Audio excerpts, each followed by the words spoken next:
That's fine. Hey, Zlatka, you're already on the line? Yes, she is. Okay, wonderful. Hello. Hi, Jude. Good morning. Yes. I mean, good. How Yes, are you're good you? morning. That's true. Yes.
Hey, Simon.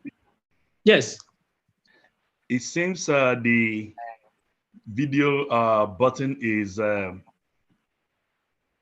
not active. Is that by design? Maybe it's from your end. Mine is working. Okay. I think it's from your end. Okay. Hi, Fouad. Mine is working too.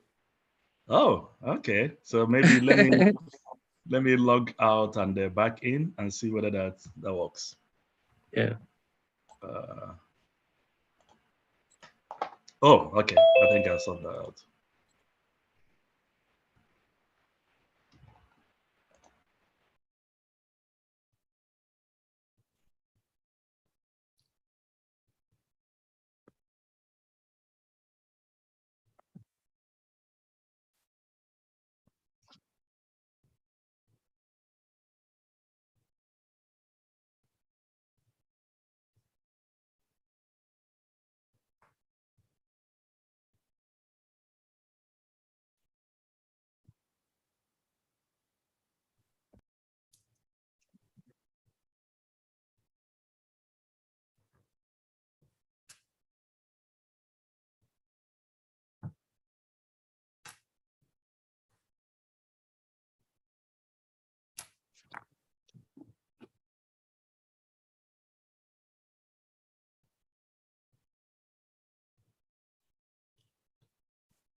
Hi, everyone.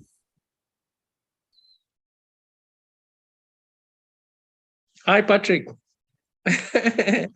How are you? Hi, Spoonie. Good, thank you. Good, thank you. Great. Hi, Jude and the team at USP. Hello. Good afternoon. Good morning, everyone. Hey, good afternoon, everyone. Good day, everyone.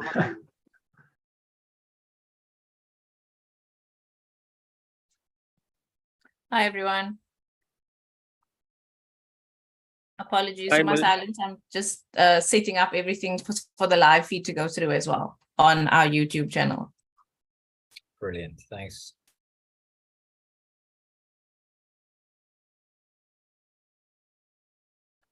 What time is it there now, Patrick? It is now 16:30. 4:30 in the afternoon. Tuesday or Wednesday or Thursday. Same day as your day, sir. Okay, great.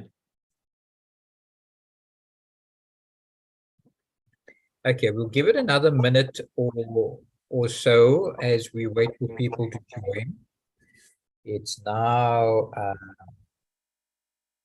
16:31, so we'll give it a minute or two and then we'll get started. Hey, Patrick. Yes. Hello. Good afternoon to you. Hi, Jude. How you doing? Very well. We're just trying to make sure that my voice is coming through. Yes, loudly and clearly.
Melissa, are we good to go?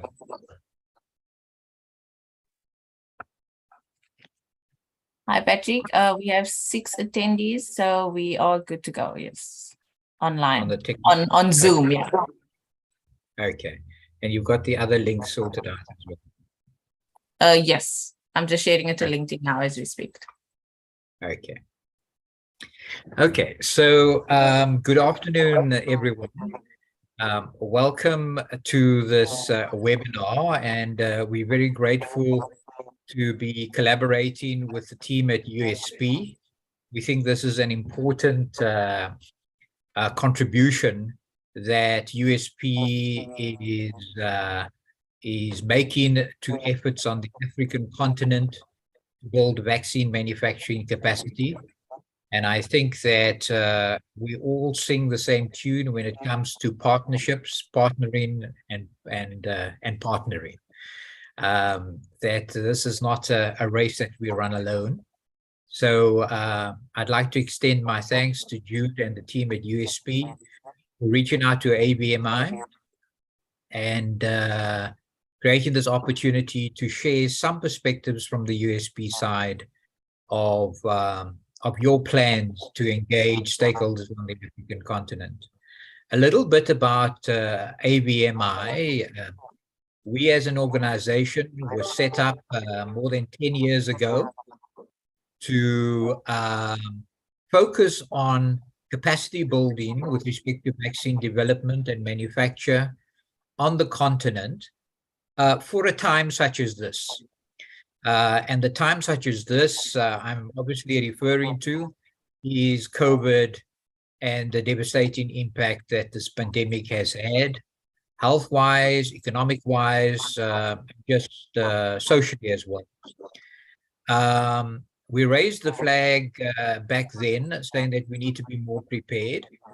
And thankfully, the COVID has changed the course of engagement with respect to African players from politically, economically, technically, and otherwise in terms of engaging and joining forces to push forward this agenda of African vaccine manufacturing into the future, and so that we are more prepared. So our mission is to advance African vaccine manufacturing capacity building on the continent through efforts with partners. And this is where this collaboration with the USP comes into full focus. I'm going to hand over in a moment to Dr. Simon Agwale, who will be the moderator for the session.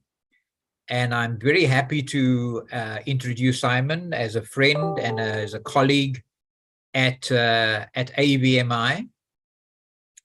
Simon has been one of the pillars of AVMI from the early days of our formation, and more recently as the lead within the Partnership of African Vaccine Manufacturing on what is called BUILD Program 4, which focuses on technology transfer and IP. And Simon, together with other AVMI colleagues, has led that working group on AVMI's behalf as a contribution to the framework for action within the Partnership for African Vaccine Manufacturing. Simon is also the CEO and founder of Innovative Biotech, an American and Nigerian-based company focused on vaccine development and making great progress towards setting up vaccine manufacturing capacity in Nigeria as one of the key contributors to this capacity building effort. So Simon, without further ado, I'll hand over to you and warmly welcome the team at USP as well. Thank you very much. Yeah, thank you very much, Patrick, for the introduction. You have actually done my job.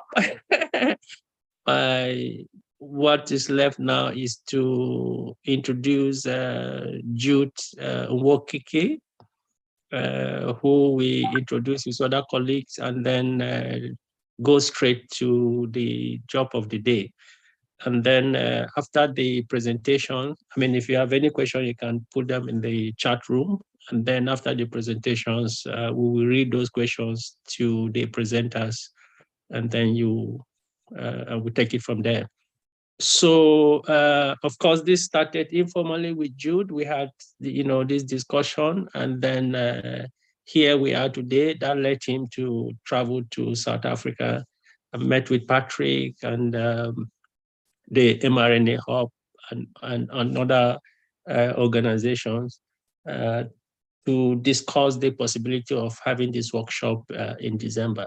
So as a way of introduction, of course, Jude Nwokike is the Vice President and Director of the Promoting the Quality of Medicine Plus at the USP, where he manages USP's large and technical complex multi-layer group cooperative agreements between USP and USAID. He has more than 20 years of experience in strengthening medical product regulation and quality assurance systems. Prior to his current role, Mr. Nwokike served as the US FDA's liaison, working with the Center for Drug Evaluation and Research on the US President's Emergency Plan for AIDS Relief, called PEPFAR, which is an antiretroviral drug program. Prior to the FDA, he spent nearly 10 years providing technical support to countries in Africa and Asia for improving regulatory and quality assurance systems. He spent a decade in the pharmaceutical industry and also worked as principal pharmacist for the government of Botswana. Mr. Nwokike has served on International Expert Advisory and Review Committee, Professional Scientific Associations, and International Technical Working Group. He is the recipient of the 2020 IPS Medal Award, which is awarded by the Industrial Pharmacy section of the International Pharmaceutical Federation. So over to you, Mr. Nwokike.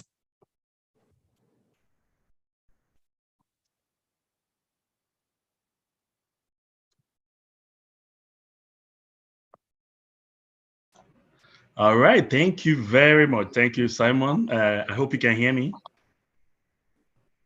Yes. Wonderful. Hello, everyone. It's really my honor and gratitude to be here. Thanks, Simon, for the great introduction, and to your co-chair, Patrick Tippoo, and to the members of AVMI. We are really very excited for this, to have this opportunity to discuss with you all. We hope that this webinar will indeed be the beginning. It will help to kickstart a long-standing partnership and relationship that we at the United States Pharmacopoeia will be having going forward with AVMI, as we both share the same vision, the vision for advancing vaccine manufacturing and access in Africa. So it's really a little bit belated that we're getting to get together and work together. But now that we're here, we're going to make the best of it to the benefit of patients in Africa. So as Dr. Agwale mentioned, I have a couple of my colleagues here, so maybe I can mention their names and call them to say a few things, a few lines on introducing themselves, as you have in the bio that went with the advert for this webinar. So they will probably just give you some top lines about their background before we proceed to a first set of slides to introduce who we are at USP and why this collaboration is important to us. So first, I would like to call my colleague, Dr. Fouad Atouf, who leads our global biologist work at the United States Pharmacopoeia. So Fouad, if you can come on and just say a few things. Thank you, Jude. Fouad Atouf, I head the biologics program at USP that entails work on a variety of biological medicines, going from small peptide, through proteins and vaccines, cell and gene therapy. The program is really geared toward looking at manufacturing and testing challenges and looking at solutions together with stakeholders. So I'm excited to be here today. Thank you. Wonderful. Thank you, Fouad. And next is to my colleague that really was essential in getting us together here today. Zlatka Kostova Lenard is the director for vaccines within the PChem Plus program. So Zlatka. Thank you, Jude. Hello, everyone. Very happy to be here. It's taken us, like Jude said, quite a long time to actually make this webinar a reality. Like Jude said, I lead the vaccines initiatives under the Global Vax program at USP. And prior to that, I've been in the vaccine development world, developing vaccines for our US government and as well as other biologics prior to that. I'll stop there and we'll talk about GloVax during the presentation. Wonderful. And then last as one of our panelists is Dr. Frederick Meadows. Mm-hmm. Fred is a senior technical advisor at and leads our GMP team, CMC GMP team here at the PChem Plus program. Fred? Yes, thank you, Jude. Yes, as Jude mentioned, I'm senior technical advisor for the CMC product supply management team. Essentially, we provide support to manufacturers to help improve their systems to ensure that they generate quality, safe, and efficacious products of all types. So prior to joining USP and the PQM Plus program, I'd spent 20 odd years in industry, working in pharmaceuticals, medical device, both small and large molecules. And I'm just happy to be here today presenting to you and look forward to the relationship and working with you all. Thank you. Wonderful. Thank you, Fred. Yeah, so I can move straight to the slides and quickly just go through a few slides before I bring in these my colleagues that have introduced themselves to take the rest of the presentation. So yes, so we are United States Pharmacopoeia. a 202-year-old organization. You know, we've been on the same mission for that number of years. And today we will really be looking at you know, some highlights of our efforts to strengthen vaccine manufacturing and regulation in Africa. Next slide. So that mission, as the next slide is coming on, yeah, that mission has been to improve global health through public standards and related programs that help ensure the quality, safety, benefits of medicines and foods. And it is really one mission that most of you may be familiar with. USP, you may know from two aspects. One is the reference standards. Well, the other one is the documentary standards, the USPNF Compendia, Pharmacopoeia, that's some of you, knew from pharmacy, chemistry, basic sciences schools at the undergraduate level. So that mission has remained the same. And we think that day in, day out, the need to ensure that there are public standards for the identification, for the purity, potency, and strength of medical products remains a very important issue. USP is official pharmacopoeia of the US. It is the standards that we set that are enforced by the US FDA. Similar place in the regulation exists for another 40 countries, and then 140 countries where there is a reference to USP, even if it's not the official pharmacopoeia in those countries. So it's, and I'm sure in the course of your work, you have had to come across USP standards in one shape or the other. Next slide, please.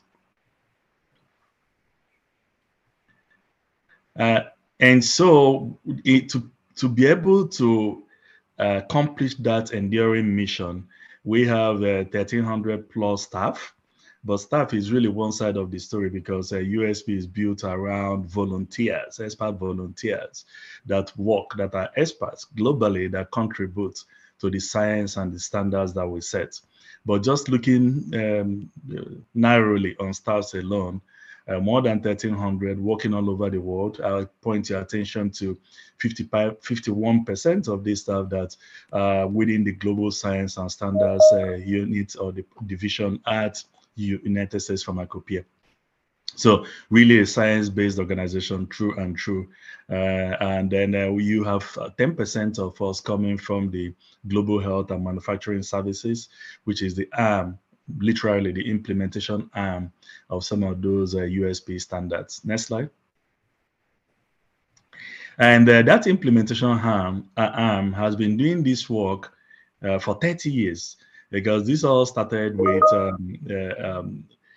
an approach, an unsolicited approach that the US government through USAID made to come to USP in 1992 to say, well, this work you do, we think is relevant for other countries in the world. Will you be willing to do that? And so that set the tone for the very first cooperative agreement we had with the USAID in 1992.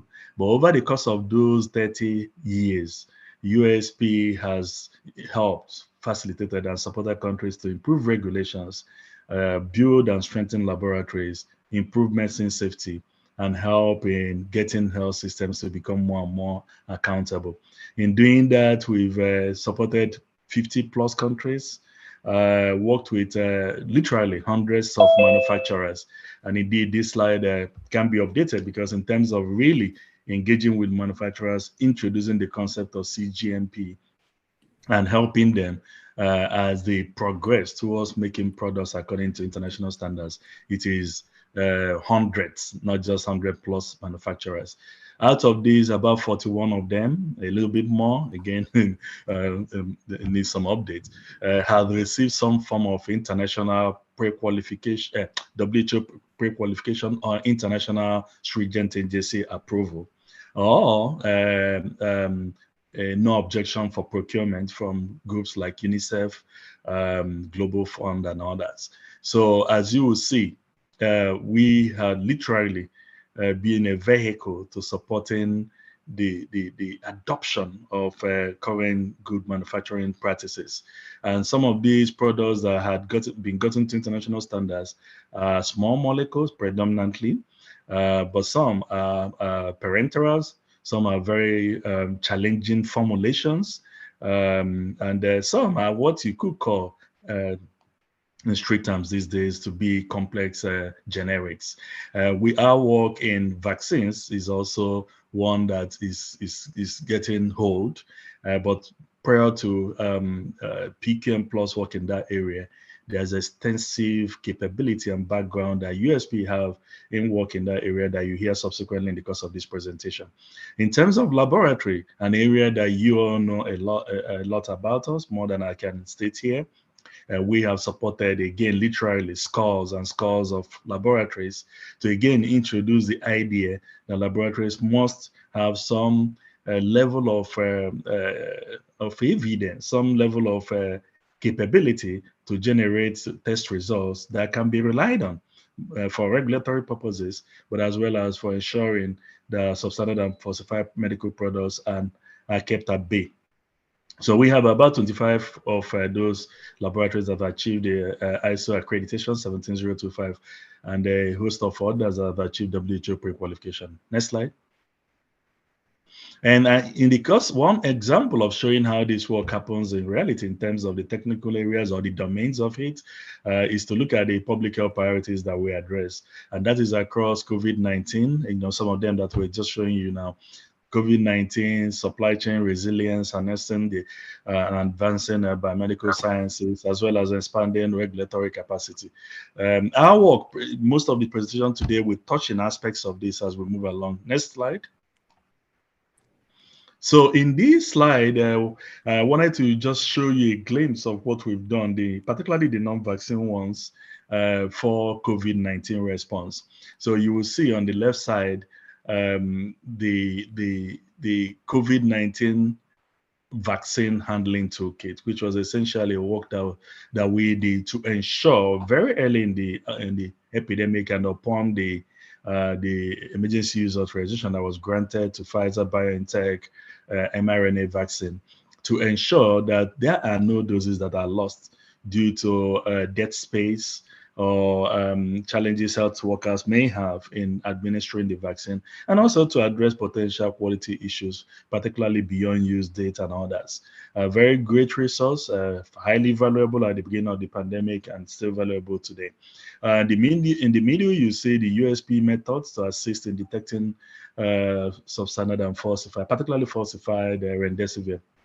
As you all know, became one of the very first early COVID-19 therapeutic that was put out, and USP was able to work with Gilead and develop some very basic methods. Definitely this isn't a monograph, but it was some methods, interesting, methods like IR spectroscopy, UHPLC, and the NMR method technologies that can help to identify falsified remdesivir. And lastly is hand sanitizer, where you all know at the beginning of the pandemic a lot of issues and concerns about how to compound and formulate alcohol-based hand sanitizers. Next slide. And so this might be my next, as we make the transition, essentially to really say, in the midst of all that within USP, there's a program that really helps to implement it, and more so even some of the implementation work that will happen in Africa, which is the Promoting Quality of Medicines Plus program that I lead. We have a shared vision with USAID to sustainably strengthen medical products quality assurance systems in low-income countries. Supporting vaccine regulation and manufacturing is a critical part of that. Next, and I guess the last, all right, or here I transition it over to my colleague, Zlatka. Thank you, Jude.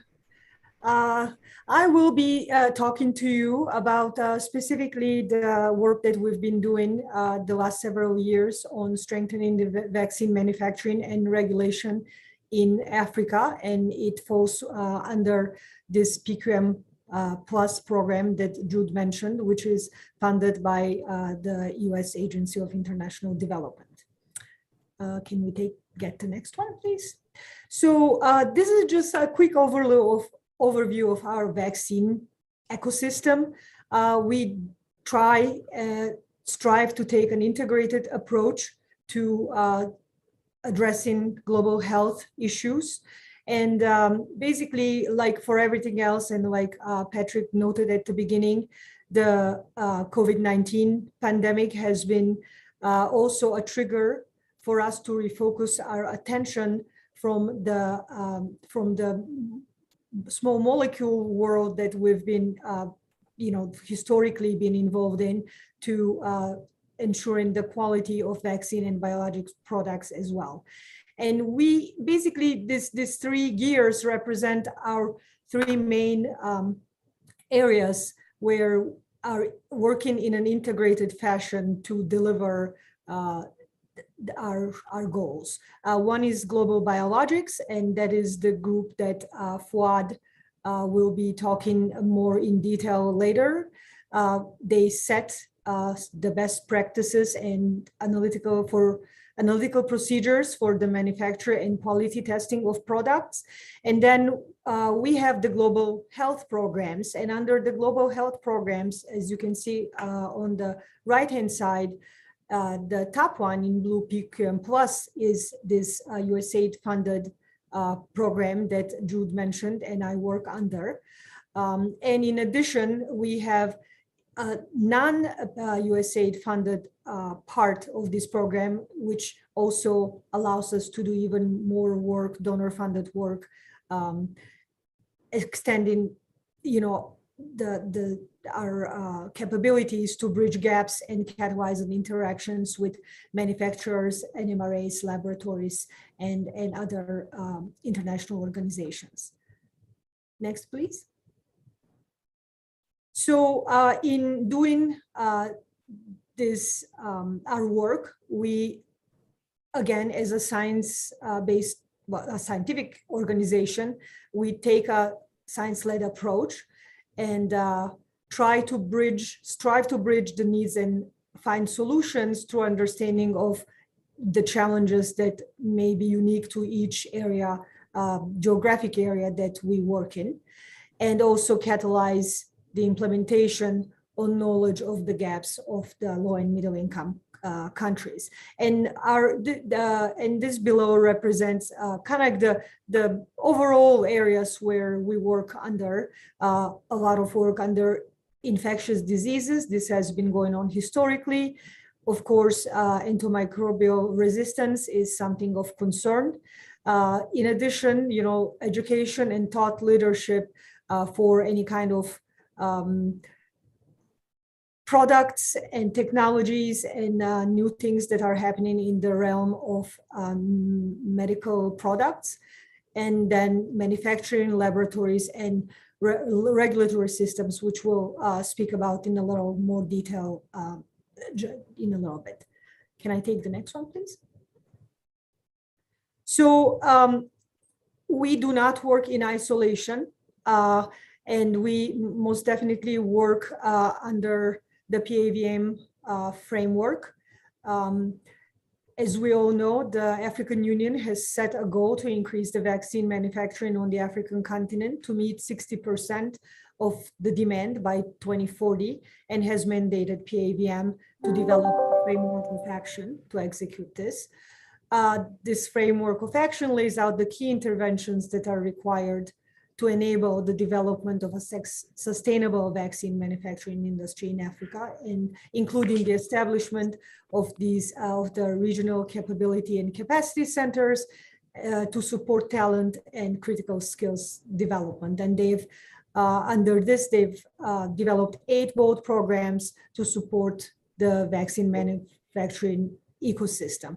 And so our work kind of falls primarily under the regulatory strengthening, the technology transfer and IP, as well as the research and development and talent development areas of these 8 bold FFA programs. Next. In addition to that, specifically now talking about our vaccines work, we also leverage ongoing global initiatives, and one of which you are very familiar with is, of course, the mRNA Technology Transfer Hub program led by the WHO. That is, the African hub is in South Africa, and the spokes. Good morning, everyone. Good morning.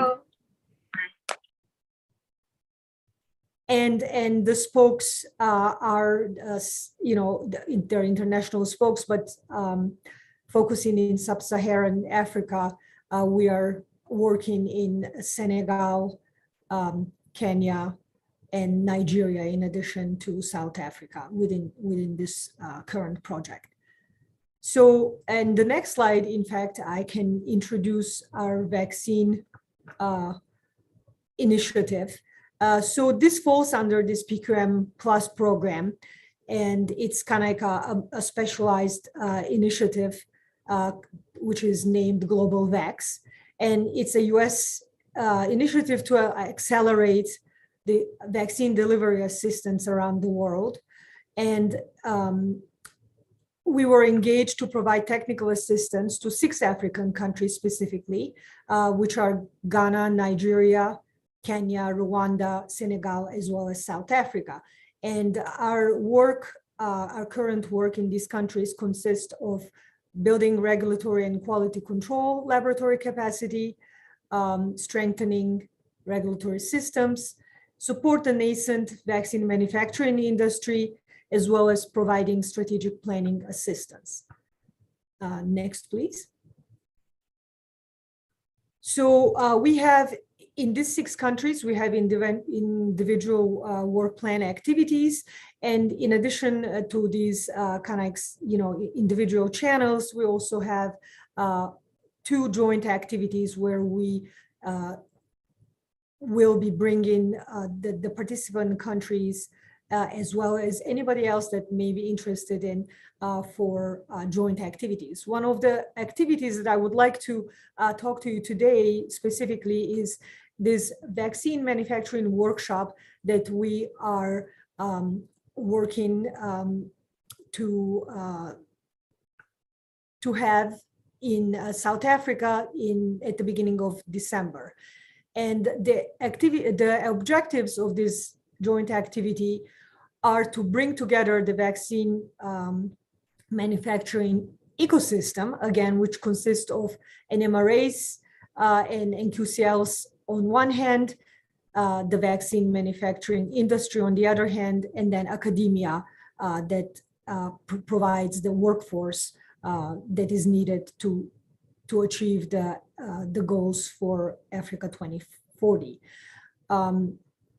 So this workshop is also intended as a forum of engagement and networking between these different stakeholders and advance the objectives of the WHO-supported mRNA hub.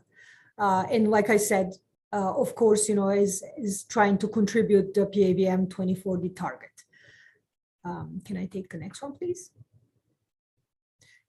At a very high level, this is the workshop agenda for this workshop. It kind of, we look at it in three parts.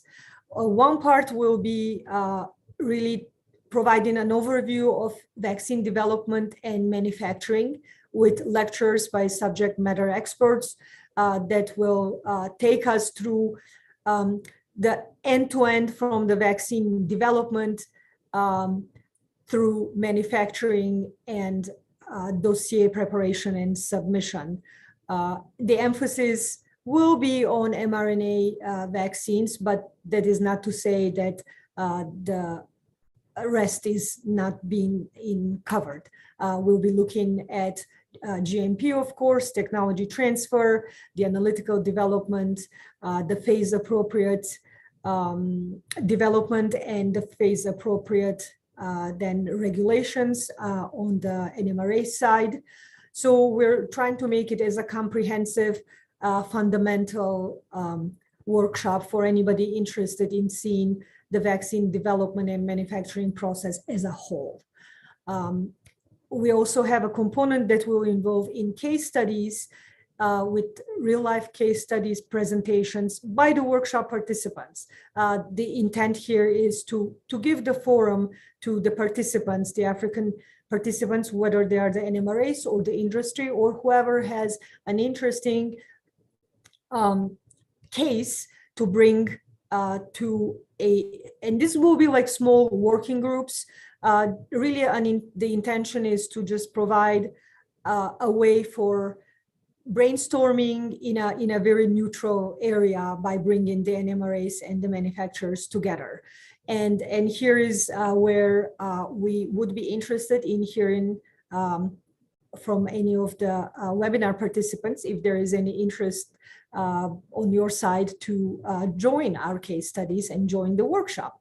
And then the last part is, of course, the networking. Again, like I said, the overarching goal of the workshop, in addition to the technical aspect of providing the foundations of vaccine development and manufacturing, is this networking and an advocacy component where we'll discuss and review a biomanufacturing competency framework that we have started developing in partnership with the University of Purdue University in the United States, and also have discussions about the possibility of a formation of an African community of practice that with the intention that this would be housed under the regional capacity and capability development centers. And the goal is to facilitate the establishment, again, of collaborative and sustainable working relations among the participants in the continent. And next one is our brand new beautiful banner that advertises this workshop. I should note that participation is free. In-person participation is possible, but we are limited in space. So if anybody is interested, please get in touch with us sooner than later. But we're also going to be live streaming the entire event. And so because we realize that, not really knowing what the size of the interest from the industry side or even on the academia side is. So this is we're hoping that this would be the first of many more interactive workshops in the future. But yeah, if you have any more questions, please, we're cooperating and collaborating with AVMI, as you can see in this webinar. So please reach out to them and they will contact you with us, or you can directly register at the link provided here.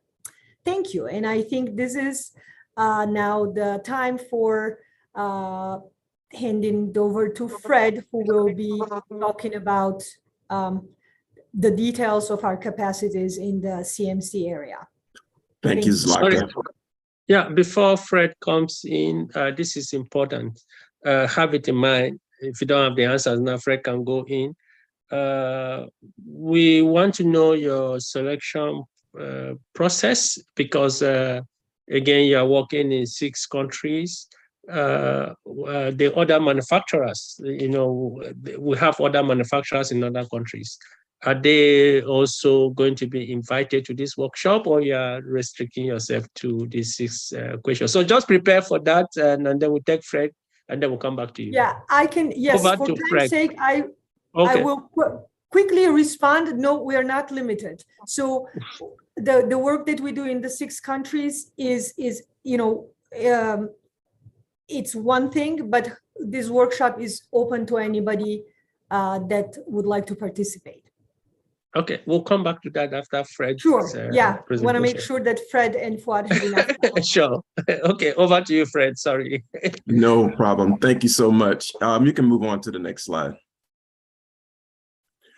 So, yeah, I just wanted to give an overview of our support to manufacturers, and also we'll talk a little bit about our regulatory system strengthening. But our work is not just confined to those areas. We have other technical areas that we do provide support and are currently supporting in terms of vaccine manufacturing. One is the laboratory system strengthening, as well as the regulatory system strengthening. Obviously, assisting the manufacturers in terms of our CMC area. There's also workforce development, and also there's pharmaceutical sector strategy and planning. So all of these are sort of supportive areas that, support in terms of establishing the vaccine manufacturing. Next slide, please. Jude had alluded to the breadth of our support to manufacturers, which have been primarily in the small molecule area. However, it's not just confined to medicines. There are different products that we've supported outside of medicine. So we're called upon to do lots of different things and consider ourselves to be quite agile in terms of adopting the needs of the ask in terms of the products. As Jude had mentioned, we supported lots of manufacturers, over 170 and growing in 20 different Asian and African countries. There's been currently over 50 different manufacturers. Again, that's evolving slowly but surely. We supported the approval of over 30 different medical products. And as I alluded to, it's also during COVID, we supported very rapidly the support of 9 PPE manufacturers that achieved CE marking. So it's not just confined to the markets in low and middle income countries, but also in some instances assisting those manufacturers to achieve market authorization in other countries. So the objective overall is to increase the quality assured essential medical products of public health interest in general. Next slide.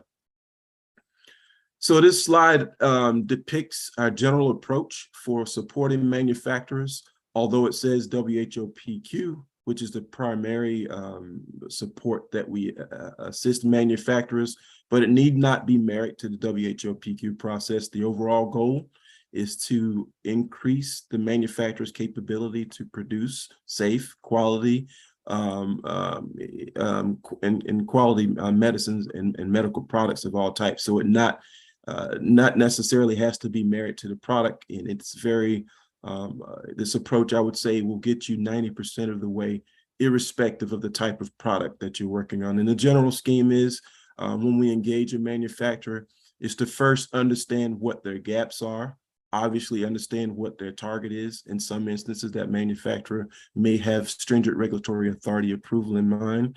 As I mentioned, most often it's WHO pre-qualification. We conduct a gap assessment. We conduct an on-site assessment to understand what those gaps are. We develop a CAPA plan.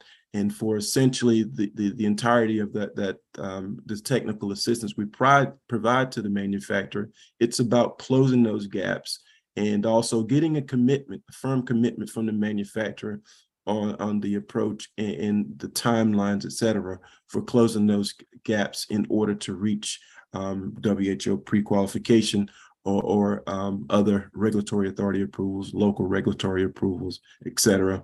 And that includes us giving TA towards the dossier compilation, performing mock inspections prior to WHO or the regulatory authority coming on site to inspect them, and all the way through to the approval to the end. And I would also like to say follow-up after the approval to ensure that we have sustainability with those manufacturers.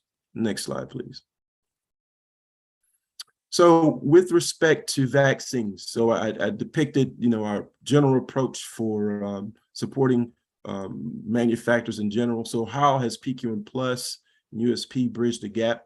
Well, we've staffed up with people who have expertise specifically in vaccines.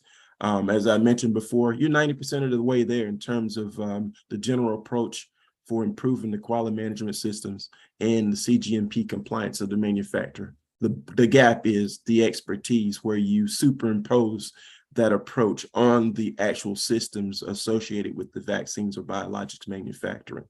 And so how do we support vaccine manufacturers, technology transfer, where we can glean lots of information from technology transfer packages, as with mRNA vaccines, quality management systems, GMP and GDP, as I'd mentioned before, regulatory approval, quality and validation. And all throughout, as you can imagine, with new technologies like mRNA vaccines, the expertise are slim. So you glean a lot of this information by actually, gleaning the information that's available, obviously, in the technology transfer packages, and working alongside partners to understand more about the new technologies. Over to the next slide.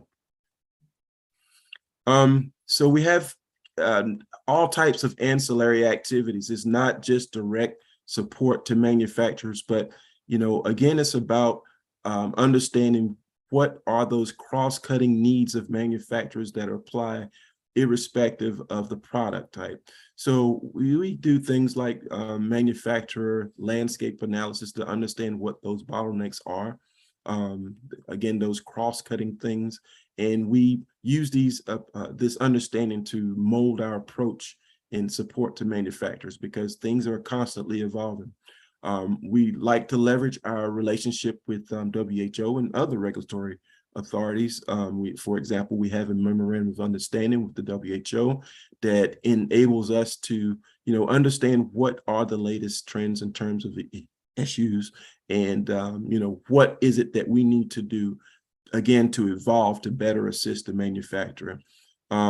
Obviously, with the breadth of manufacturers and understanding that we've gleaned from the support, we have that data that we look upon to improve our work with the manufacturers.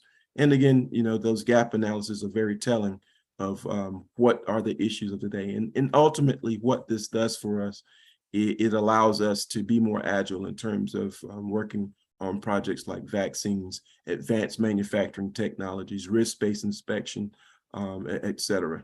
Next slide, please. Obviously, there needs to be a strong regulatory system in order to support vaccine manufacturing. We have a rich history in terms of supporting regulatory authorities to improve and increase their maturity level, and using those non-GBT functions as kind of our guidelines in order to provide that support to regulatory authorities. One missing area that, obviously, if regulatory authorities have not dealt with vaccines, is the lot release. So that's an area that we're providing lots of support at the moment in terms of lot release. We're helping the regulatory authorities with that in terms of their NQCL capabilities to understand the process, and giving them hands-on, technical assistance in those areas. Next slide, please. Okay, so this just details the lot release process. First, the manufacturer summary protocol needs to be reviewed by the NRA and the National Control Laboratories. Before release of the vaccine, there needs to be product consistency. And where the NCL does not have consecutive lots, there needs to be an interpretation of the information, for example, yearly product reports. And in the case of imported vaccines, any lot release certified issued by responsible NRA from the NCL from the producing country can be used. And there's a need for independent testing, and it should be carefully considered in the establishment of lot release procedures. Next slide. Some key elements of lot release is all vaccines must go through the lot release program. And some of our activities include capacity building, as I alluded to, and product quality assurance program, and post-market activities, as Zlatka had mentioned a little earlier, and improving coordination and collaborate between the stakeholders to improve the NMRA's capabilities for lot release. Next slide. So with respect to risk-based approaches, there are 4 groups. The first is group 1, where you have pre-market only and clinical lots and consistency lots. Group 2 is related to lab testing and protocol review. Group 3 is protocol review only, and then Group 4 is periodic testing. Again, these are 4 groups in terms of risk-based lot release programs. Next slide. Now I'll turn it over to my colleague Fouad, and thank you for your for listening to me. Over. Thank you, Fred, and I appreciate the background. Again, before you speak, just have it in mind, Fred, the gap assessment, that will lead to WHO pre-qualification, who pays. So you have that in mind. When we come to question and answer, we can address that. Over to you. Sorry, I'm sorry. Thank you. I think Fred gave a really nice background that can help with the next few slides that I would present. So if you can move to the next slide, my goal is to really talk about some of the tools and the solutions that we developed to support manufacturing and testing of vaccines and biologics in general. I'm going to start with showing this flow chart that shows a little bit the value chain maybe, or the life cycle. We focus on manufacturing and distribution. There are many other aspects in the value chain, of course, but if we focus on this and start looking at the different steps, you can see there are different discrete steps actually leading from procurement of a raw material to manufacturing all the way to administration. And within each step, if you look at the criteria or some of the activities or some of the requirements, there are so many aspects that need to be tackled before you can begin the manufacturing. And for example, like for the raw material, I think you need to make sure that you have the right source of the raw material, you qualify them, you have consistency in those raw materials so that for a successful manufacturing. So if you go through each step, it's the same concept. I think Jude talked a little bit about the vaccine handling toolkit that relates to distribution and administration. I will just maybe focus for like 10 seconds or 20 seconds on, as you go from drug substance manufacturing to formulation and fill finish, there are a lot of aspects to tackle around quality and some of the processes and assays. So to that end, what we put together is an analytical quality assessment toolkit. And it's on the next slide, and we focused on a couple. If you can go to the next slide, there are a few areas that we covered. So before I go there, if you look at the middle here, what you see is the different vaccine and technologies platforms, whether it's viral vector-based or VLP or mRNA or DNA. I think for each of them, what is really important to know that you have really some compendial tests that are established, that are written in a pharmacopoeia like USP, but also you have some specific tests that are needed for that vaccine in particular. But for the compendial text, and you see the panel at the bottom to the left, those are your basic tests for like things like osmolality, pH, appearance, sterility, and the toxin, and things like that. So the good news is you really have some of those tools that are available out there that you can already use. I think for the specific test, what we did, and you can see to the right side, if you focus on mRNA vaccine, we developed what we call an analytical toolkit, which is a set of USP documentary standards that provide information on those tests. It's not a description of tests themselves, but it's some best practices that can help actually initiate those tests. Additional detail can be found on the next slide, if you can go to that one, please, where the two vaccine platforms or technologies we started with are mRNA vaccine and viral vector-based vaccine, because they emerged, and that's some of the lessons we learned from COVID-19, they emerged as some of the most promising technologies to develop and manufacture vaccines. So what we did in that space is we put together like a guideline, and they're posted on the website. And the mRNA guideline has been posted a little bit earlier, the viral vector-based vaccine only in recent months. And we use that as a way to engage with stakeholders, such as this group of stakeholders, and get their feedback on how to improve the methods, or what are the potential challenges with executing of those methods. If you look at those guidelines, which you can find in the link that I provided here. Just one thing to note, that like on the mRNA vaccine guideline, in the last 5+ months, and the comments from more than 30 organizations.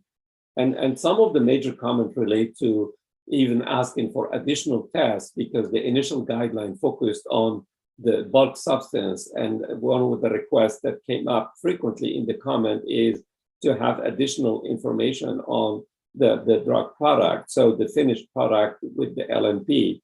So if you can go to the next slide, I want to just discuss maybe a little bit the mRNA, to say that what we learned from COVID-19 and from mRNA, that also the mRNA type of technology has been actually explored for a number of infectious diseases, not just SARS-CoV-2, but also Ebola, Zika, and RSV. And each time it focuses on a target protein, a surface protein, or a protein of interest within that virus. And I think that just offers really a nice actually approach, where you can use the same technology and the same platform and develop vaccines for other infectious diseases. One of the things that emerged also is, as I mentioned, formulation. Lipid nanoparticles have emerged as an effective vehicle to deliver COVID-19 vaccines, and it's being explored for other vaccines, but also for other therapeutics. Does it help or address all the issues with delivery? I think the answer is probably no, because aside from those lipid nanoparticles, other element component of the formulation, such as buffers, antioxidant, non-reducing free radical scavengers, they all can be used to improve the stability of the mRNA therapeutic. So there are great opportunities. They come with challenges, but I think with the tools that we put out there, I think there is really this framework where we can work together on getting this type of therapies to people. You can move to the next slide, and I'm trying to wrap up. I just want to highlight that the work that we do on vaccines is part of a broader strategy at USP for biologics. And you can see that from a class of product, the focus, and I'm using just here examples, is not just vaccines, but also oligonucleotides, cell and gene therapy, proteins, monoclonal antibodies, and other type of product.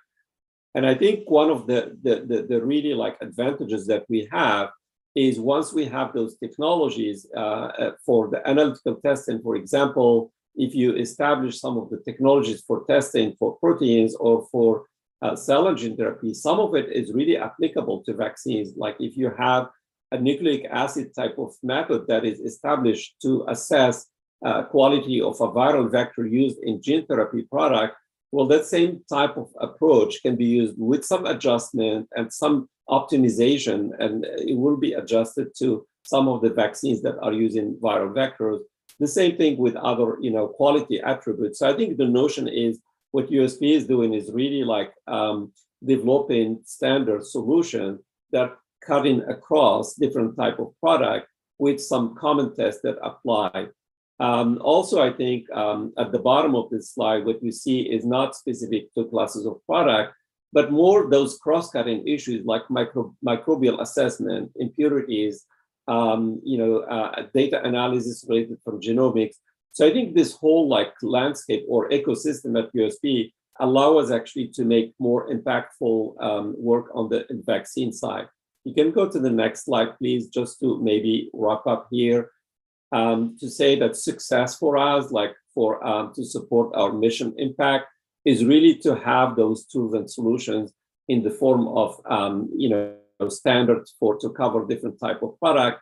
But that's not the only thing that is relevant here. In addition to having the standards, really make sure we use those tools to promote and to do training and to collaborate with other organizations, to do some tech transfer that have been mentioned earlier by my other colleagues, and make sure, I think, we use the work that we have to advocate for, quality of vaccines and therapeutics in general.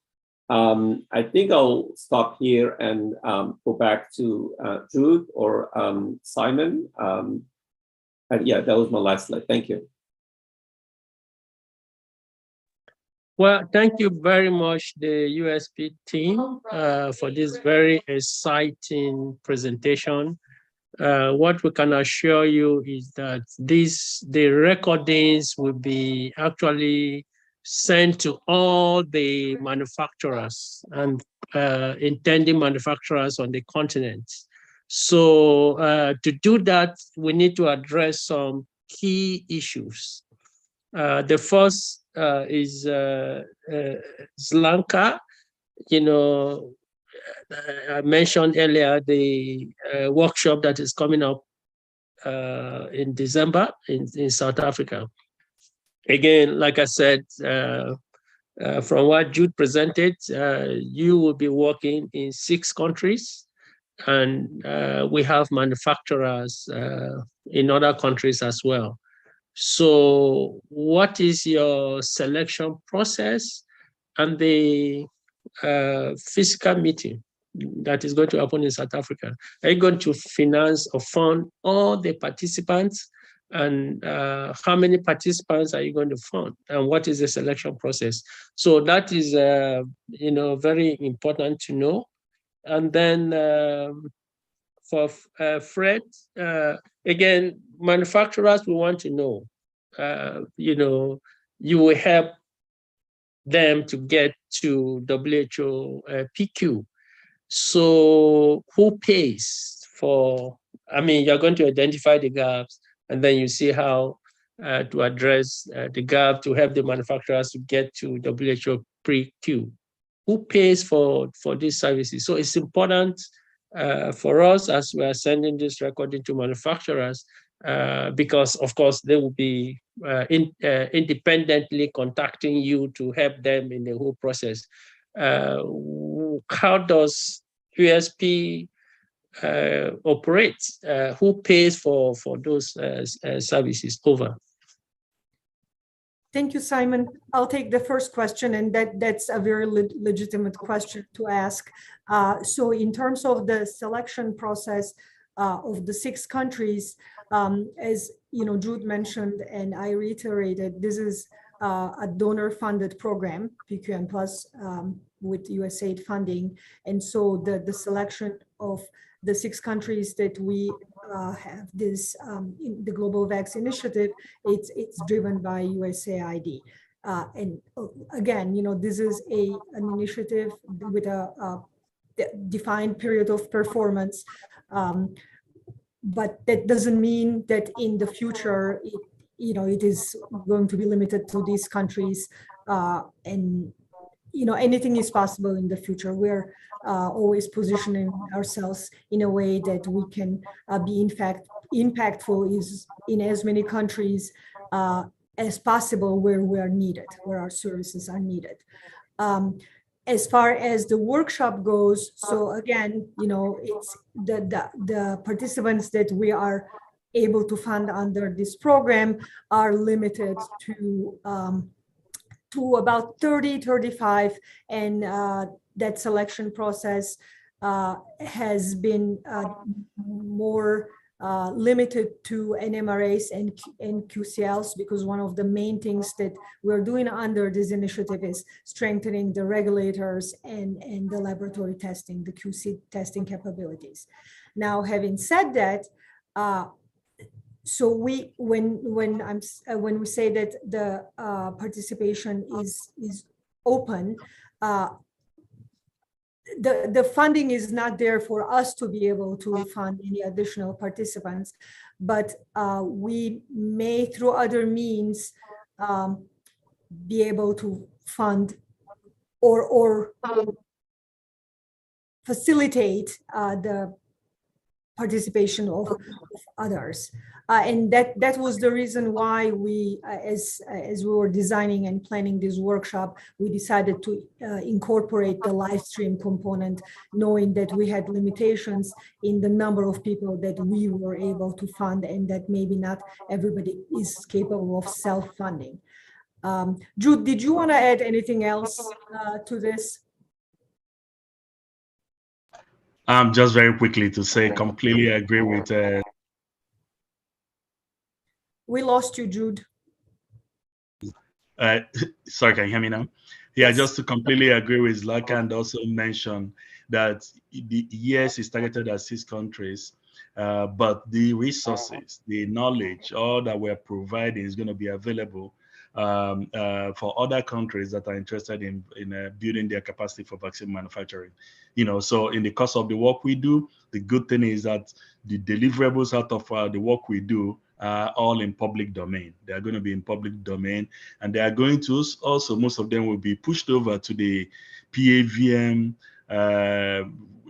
RCCC that like I mentioned.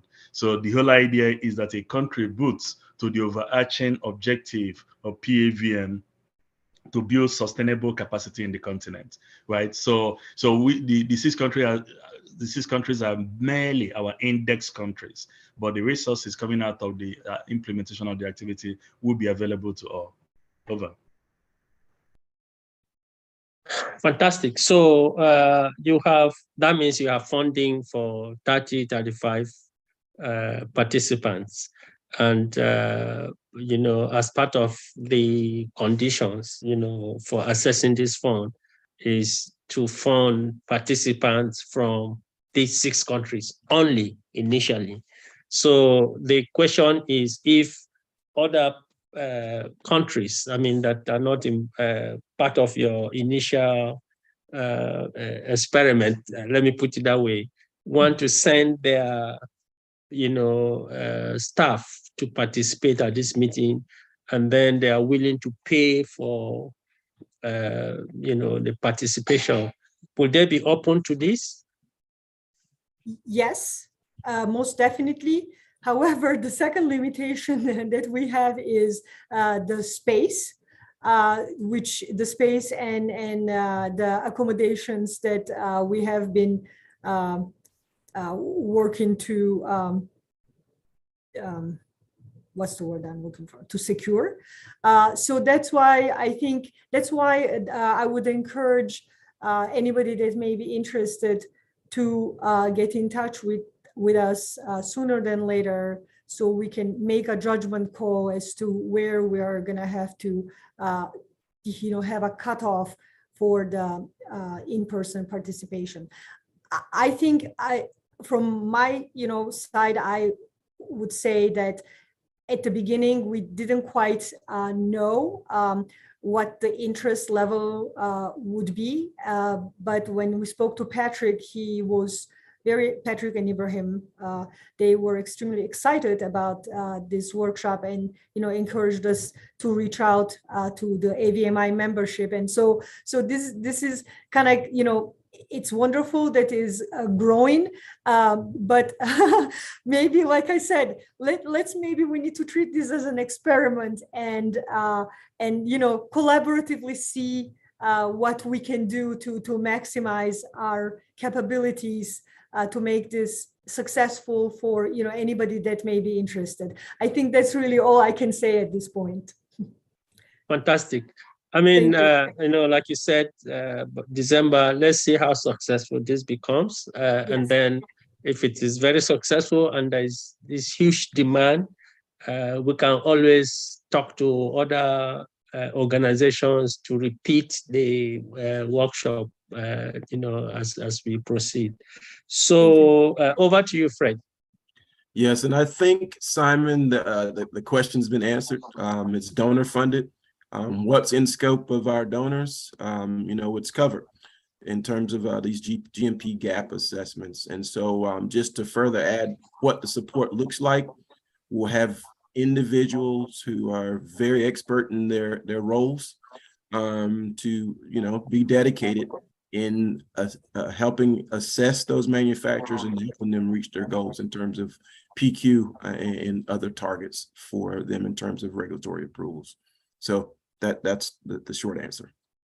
Over. Yeah, but the question, I mean, the key question is who pays? You went on mute, Simon. Okay, sorry. If a manufacturer wants to engage USP to help them in getting to WHO PQ, so who pays? For the actual PQ. So I will speak about some instances where, mostly it's the responsibility of the manufacturer. There have been circumstances where there have been assistance.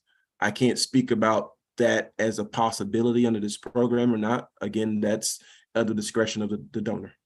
So, but that's typically the case. There is, has been some cost sharing, those types of instances in the past. But again, that is of the discretion and the scope of the project and the donor.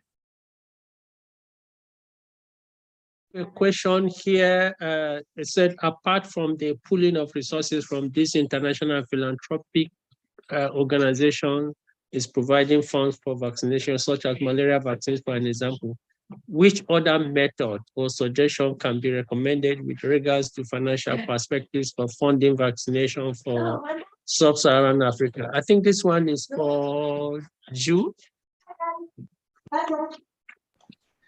Right. Yeah, and I think it's a very good question because it's not just the work we do. So the Global Vaccine Access Initiative that Zlatka introduced spans beyond support to 6 African countries for regulation and manufacturing. There are other aspects of that I think is about a 400 million initiative from President Biden. And so there are other aspects of the work that helps to address vaccine deployment, administration, getting shots in arm, and all that. So there is a link that if there's still more interest, that we can provide for you to read other aspects of it. But I think one thing that is very clear, and that you all know the background to this, is the extent to which Africa was not able to access vaccine much earlier in the course of this. So this is an opportunity now to build a broad-based capability. And I dare say maybe not just only in mRNA, but other vaccine technologies, so that going forward, these sort of issues do not occur again. And we want to make sure, again, reiterating my commitment, that we want to make sure that the resources that Zlatka and the rest of our team are preparing for the purposes of this workshop and the other aspects of the work we do will be made available to AVMI members and to the PAVM RCCC. I and Dr. Fouad Atouf have been having discussions as well about some resources from his division that can also be very valuable to colleagues in the continent. So we really are thinking about how this will be an opportunity to help extensively. Over. Very much, Jude. I think our time is up, so I'll give the USP 1 minute each for your closing remarks. Let me start from Zlatka. Of course. Yeah, thank you very much, Simon. Yeah, I'm very happy. Like I said at the very beginning, it has taken us several months after our initial discussions with Patrick to make this webinar happen. I'm glad that we're here today and we're able to share with you some, at a very high level, of course, some of the work that we do on global health issues. Thank you very much for everybody. Great. Frederick? Yes, I'd like to thank everyone for giving us the opportunity to speak to you today. And obviously, we look forward to working with you in the near future. We're living in some exciting times, exciting technologies, and we have a staff that's ready to, assist in this effort. I think we're making history together. and just look forward to working with everyone. Thank you.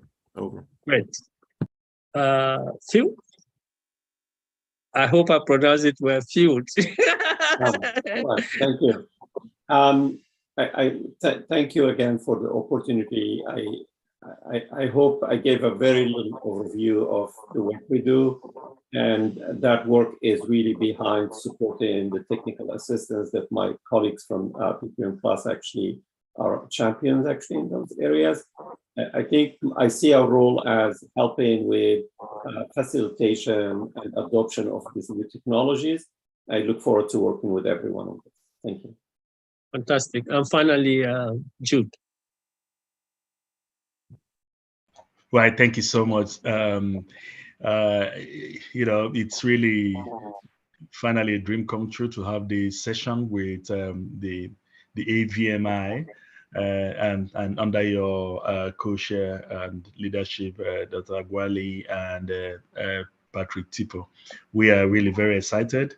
My colleagues and I really are poised to be of as much help as we can, primarily through PPM Plus, but beyond, even beyond. So hence, we were able to have Dr. Fouad Atouf to join us so that you can get a feel of the extended capability we have within USP in working in biologics more generally. But I think as far as the Global Vaccine Access Initiative, the Global Vaccine implementation, we see you all as partners. And we want to really invite you to work with us to succeed. So thank you so much. Thank you very much. You can be rest assured that, like I said, the recordings will be sent to all manufacturers, and we'll be very happy to work closely with you to organize this event in December. Again, apart from the participants, I think it will be important to have either the CEOs of all the manufacturers and potential manufacturers on the continent to be at that meeting so that we can have that high-level meeting, because as you know, vaccine manufacturing is all about quality. And then working with a reputable organization like yours will be a plus for the manufacturers and for the continent so that we get it right from the beginning. So we look forward to that event, and please always count on our support, to make this happen. So thank you very much for your time. I know USP is early. You woke up 5 a.m. here to be part of this. We appreciate the sacrifice that you made to give this presentation. So thank you very much. And then we look forward to working with you. Bye. Thank you. Thank you very much. Thank you. Bye. Have a good day wherever you are. Thank you. Bye, everyone. Bye-bye. Bye.